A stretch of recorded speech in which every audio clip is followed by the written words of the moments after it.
My name is Kenneth Buagu KC, and I'm a board game designer and publisher from Nigeria. My name is Boyo Arami. I am the designer for Nutrido board game. I'm also the director of Nutrido. My name is Joy Sani, and I'm an event manager and a digital publicist and a farmer.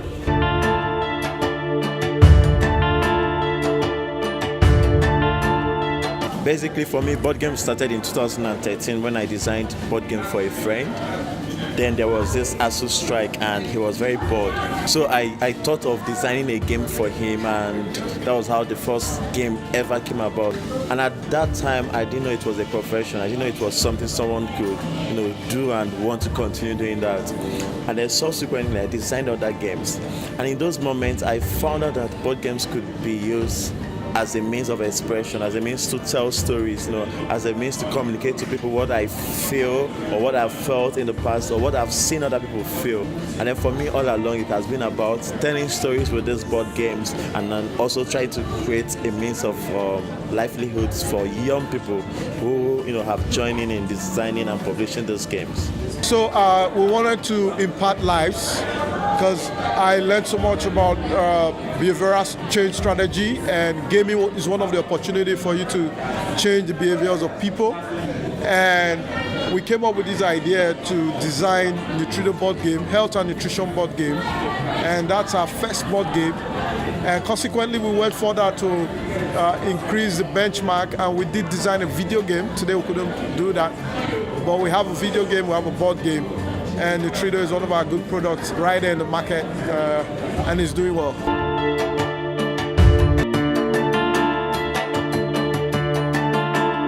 AppCon was inspired in the need to want to create platforms where people could actually play games, where people could play my games, where people could, be part of what I wanted to express. And it started with little board game events here and there.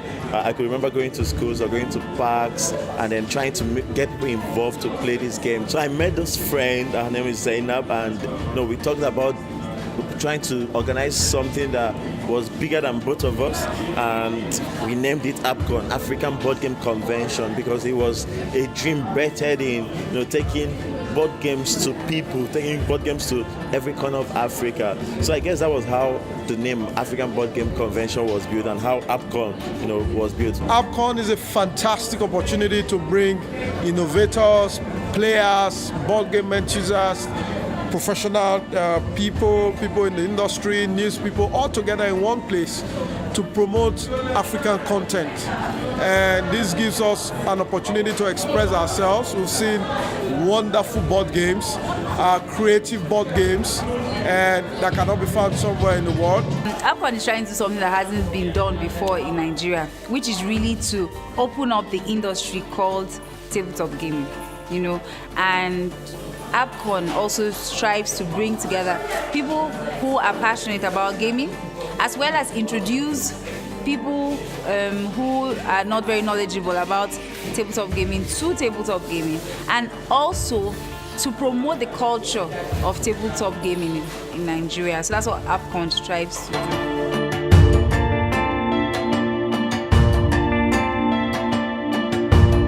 There's so many challenges when it comes to African board games. Generally, it's not accepted. People find it difficult the acceptability within the public is really low.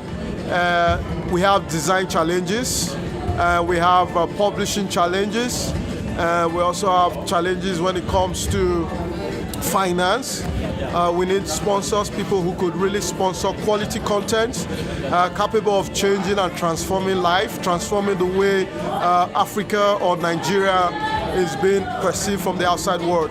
So these are a few of the challenges. We also need people to embrace our board games, our designs, our work.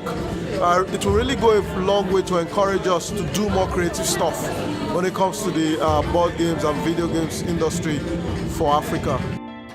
Challenge of building active board gaming industry in Nigeria is first it's not known. It's not something that Nigerians know.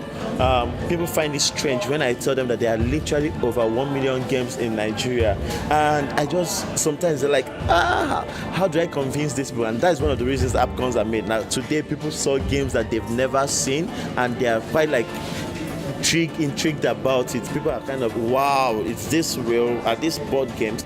So I think it's just the basis that people don't know that these games exist. And once we're able to, fight that challenge, once we're able to overcome that challenge, I think we'll pick up. But this moment is about the awareness that Nigerians can design board games. I've seen people that have designed board games. I've met someone that designed board games when I was just 1 year old. So and in the past 2-3 years, I've met about 6 to 7 game designers, and for me it's a nice thing.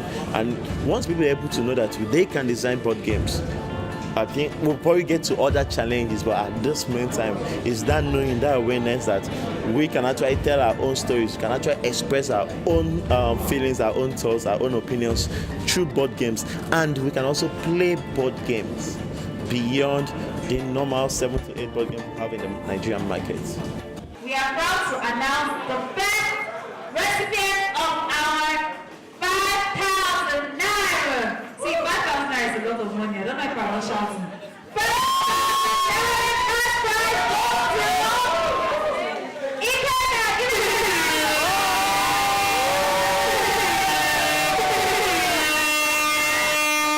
I expected it to be sort of boring.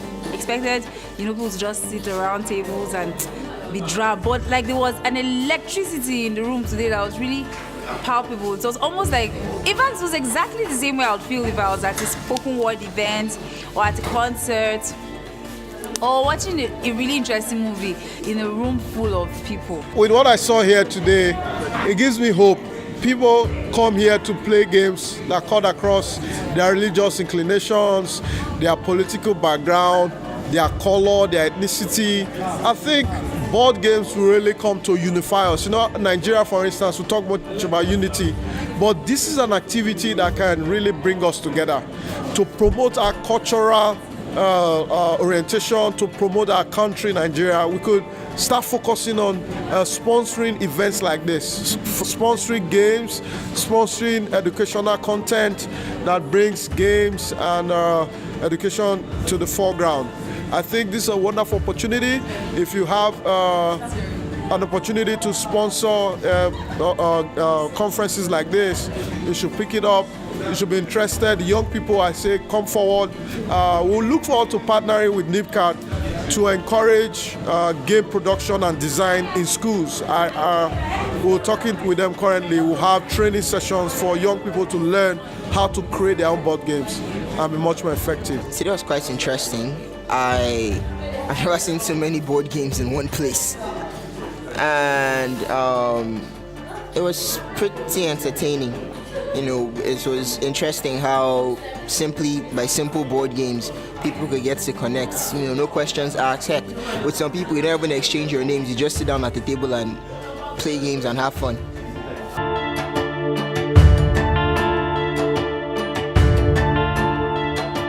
At some point, board game design and playing wasn't a hobby anymore for me. So I was looking at how this board game could benefit to young people, to me, and to the whole world at large. And then we came up with a company that publishes and produces games in Nigeria. And the reason is this: Nigeria is a country with a population of up to 200 million, and 70% of the population are young people. And then when you're looking at young people, about 60% of these young people who make up 70% of 200 million are not employed. So board game was a means to create a source of livelihood. And then the name NIBCARD was born, or rather the company NIBCARD was born. We have a mission that propels everything we do, from producing games, because we produce games that are cost effective, games that every Nigerian should be able to afford, so that we don't push this game to just the elites. So what propels us is out of our mission that by 2020 we would have introduced 1 million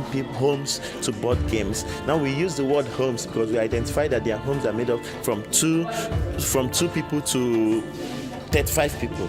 So we're not looking at individuals, but we're looking at homes, because we believe in unity. We believe that board game is supposed to bring people together, and we want to introduce 1 million homes to board games by 2020. I know it's kind of far-fetched, but it propels everything we do. It propels the game activities we do. It propels the workshop we hold in IDP camps for children to learn how to design games. It propels the way we produce our games. It propels the activities we organize for board games like AppCon and other activities. It propels game competition. It propels games we put on daily newspapers just so people could play these games. And then we try to make it, if it's not free, very, very low cost so people get those games. So I would say in years to come, we are looking at NIBCARD producing so many games, supporting so many designers, getting games of designers out there for people to play, and then in return create a source of livelihood, not just livelihood, secured livelihoods for those young people and for other people that are interested to come into the board gaming industry.